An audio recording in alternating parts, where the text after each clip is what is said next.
नमस्कार, SBT news में आपका स्वागत है। पेश है 31 दिसंबर रविवार सुबह 6:15 बजे राजस्थान की बड़ी खबरें।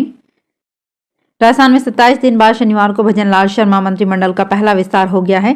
राज्यपाल कलराज मिश्र ने 22 विधायकों को मंत्री पद की शपथ दिलाई। इनमें 16 पहली बार विधायक बने हैं। एक सीट पर वोटिंग बाकी है, उसके प्रत्याशी को भी मंत्री बना दिया है। किरोड़ी लाल मीणा, गजेंद्र सिंह खींवसर, राज्यवर्धन सिंह राठौड़, बाबूलाल खराड़ी, मदन दिलावर, जोगाराम पटेल, सुरेश रावत, अविनाश गहलोत, जोगाराम कुमावत, हेमंत मीणा, कन्हैयालाल चौधरी और सुमित गोदारा को कैबिनेट मंत्री बनाया गया है। संजय शर्मा, गौतम कुमार दत्त, झाबर सिंह खर्रा, सुरेंद्र पाल सिंह टीटी और हीरा लाल नागर को राज्य मंत्री स्वतंत्र प्रभार दिया गया है।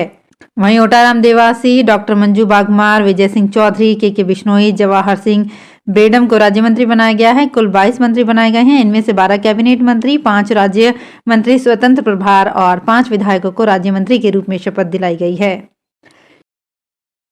प्रधानमंत्री नरेंद्र मोदी शनिवार 30 दिसंबर को अयोध्या पहुंचे। जनसभा को संबोधित करते हुए उन्होंने कहा कि ये एक ऐतिहासिक क्षण बहुत भाग्य से हमारे जीवन में आया है। मैं भारत के 140 करोड़ देशवासियों से हाथ जोड़कर प्रार्थना कर रहा हूं, जब 22 जनवरी को अयोध्या में भगवान राम विराजमान हो तब राम ज्योति जलाएं, दीपावली मनाएं। उन्होंने आगे कहा कि 22 जनवरी को सभी का अयोध्या आना संभव नहीं है। यहाँ का पूरा कार्यक्रम हो जाने के बाद एक बार परिवार के साथ अयोध्या जरूर आएं। प्रभु राम को तकलीफ हो ऐसा हम भक्त कभी नहीं सह पाएंगे। हमने 550 साल इंतजार किया है, कुछ दिन और करें। इससे पहले प्रधानमंत्री नरेंद्र मोदी दलित धनीराम मांझी के घर पहुंचे। यहां उन्होंने चाय पी। बच्चों ने पीएम के साथ सेल्फी भी ली। मोदी ने अयोध्या में 8 किलोमीटर लंबा रोड शो भी किया। राजस्थान में भजनलाल सरकार का नया मंत्रिमंडल तैयार हो गया है। राजभवन में 22 विधायकों ने पद एवं गोपनीयता की शपथ ली। इनमें 17 जहरे पहली बार मंत्री बने हैं। अगले साल लोकसभा चुनाव होने हैं। ऐसे में पार्टी ने जातिगत समीकरण को साधने की कोशिश की है। मंत्रिमंडल में जाट, राजपूत, मूल ओबीसी और एसटी वर्ग को पूरी तरह तरजीह दी गई है। डिप्टी सीएम दिया कुमारी सहित राजपूत समाज से 3 कैबिनेट मंत्री बनाए गए हैं। पार्टी ने राज्यवर्धन सिंह राठौड़ और गजेंद्र सिंह खींवसर को कैबिनेट मंत्री बनाया है। इसी तरह जाट समाज को भजनलाल कैबिनेट में पूरी तरजीह मिली है। सरकार ने 4 जाट मंत्री बनाए हैं। इनमें 2 कैबिनेट, 1 स्वतंत्र प्रभार और 1 राज्य मंत्री बनाया गया है। राजस्थान में कांग्रेस प्रदेश अध्यक्ष गोविंद सिंह डोटासरा ने भारतीय जनता पार्टी पर अहंकार होने का आरोप लगाते हुए कहा कि उसने श्रीगंगानगर जिले की करणपुर विधानसभा सीट से पार्टी प्रत्याशी सुरेंद्र पाल सिंह टीटी को मंत्री पद की शपथ दिलवाकर आदर्श चुनाव आचार संहिता का उल्लंघन किया है। डोटासरा ने राज्य की भाजपा सरकार मंत्रिमंडल के विस्तार के बाद सोशल मीडिया के माध्यम से यह आरोप लगाया। उन्होंने कहा कि भाजपा का अहंकार 7वें आसमान पर है। भाजपा ने चुनाव आयोग को ठेंगा दिखाकर आदर्श आचार संहिता का उल्लंघन करते हुए करणपुर से भाजपा प्रत्याशी टीटी को मंत्री पद की शपथ दिलाई है। कांग्रेस लोकसभा चुनाव से पहले राहुल गांधी ने बेरोजगारी और महंगाई जैसे मुद्दों पर केंद्र सरकार को घेरा है। उन्होंने सोशल प्लेटफॉर्म एक्स में ट्वीट करके रेलवे किराए और रसोई गैस की कीमत को लेकर कटाक्ष किया है। राहुल ने कहा कि भारतीय रेल ने हर वर्ग का किराया बढ़ा दिया है। किराए में बुजुर्गों को मिलने वाली छूट को भी खत्म कर दिया गया है। प्लेटफॉर्म टिकट के भी दाम बढ़ा दिए गए हैं। उन्होंने सवाल किया कि जनता की मेहनत की कमाई से निचोड़ा जा रहा ये पैसा क्या सेल्फी स्टैंड बनाने के लिए था? भारत की जनता को क्या चाहिए? सस्ता गैस सिलेंडर और सुलभ रेल यात्रा या फिर शहंशाह के बुत के साथ तस्वीर?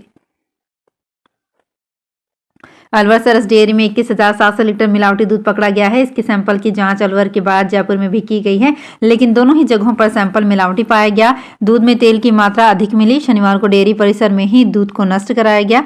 डेयरी प्रशासन का कहना है कि ये दूध बहरोड मुंडावर रूट पर पड़ने वाले अलग अलग कलेक्शन बूथ से टैंकर के जरिए लाया गया था। अलवर सरस डेयरी पहुंचने पर इस दूध की जांच की गई, जो मिलावटी निकला।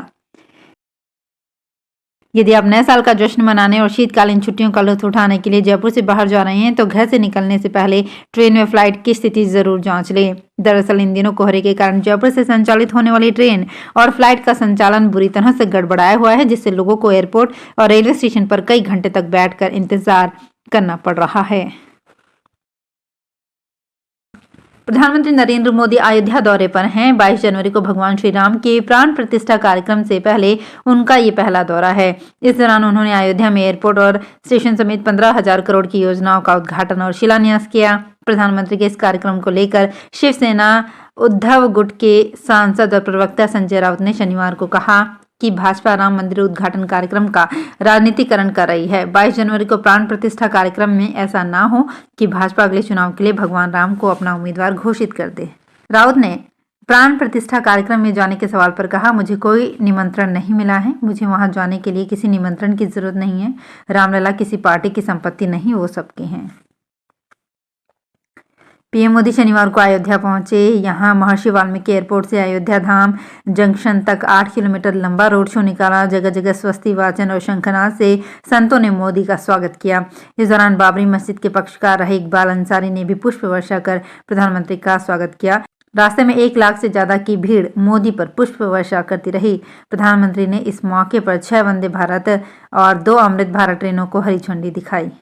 अयोध्या धाम जंक्शन से पीएम मोदी लता मंगेशकर चौक पहुंचे। दलित धनीराम मांझी के घर पहुंचे, चाय पी और कहा कि अच्छी है मगर थोड़ी मीठी है। इसके साथ ही पीएम मोदी ने परिवार और पूरी बस्ती के बारे में हालचाल जाना।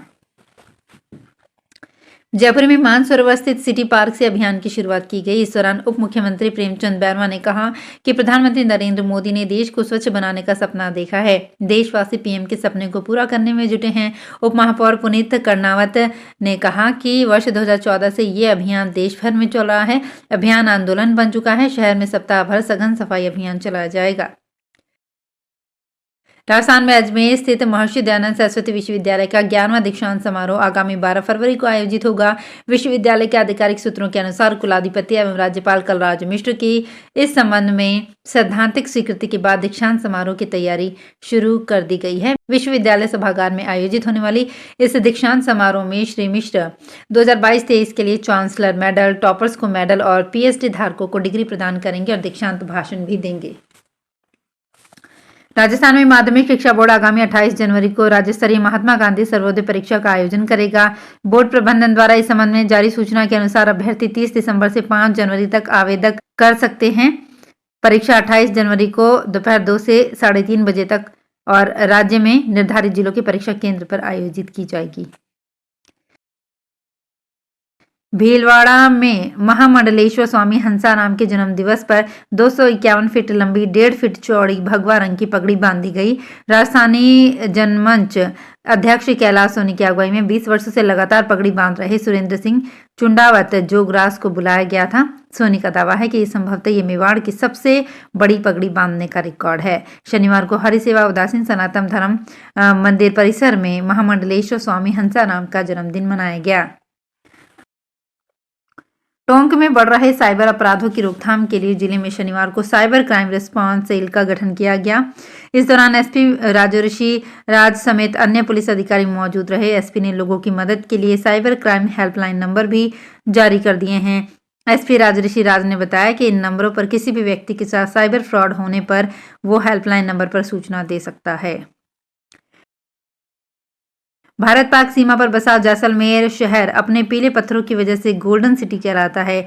देश भर में पर्यटन नगरी के नाम से मशहूर जैसलमेर में लाखों सैलानी हर साल आते हैं, लेकिन नए साल के जश्न के लिए लोगों को जैसलमेर बहुत भाता है। देश भर में लोगों से ज्यादा जैसलमेर आकर नए साल का जश्न मनाना चाहते हैं। इस बार भी जश्न को लेकर सैलानियों का सैलाब जैसलमेर में उमड़ा है। जैसलमेर आ रहे सैलानियों को ज्यादा से ज्यादा यादगार 31 दिसंबर की इवनिंग बनाने के लिए जैसलमेर के सभी होटल और रेतीले टीलों में बसे रिजॉर्ट वाले लग गए हैं। इस बार भी जैसलमेर में कड़ाके की ठंड में अलाव के बीच पार्टियों का आयोजन होगा। तो फिलहाल खास खबरों में इतना ही और ताजा खबरों की जानकारी के लिए देखते रहिए एसवीटी न्यूज। धन्यवाद।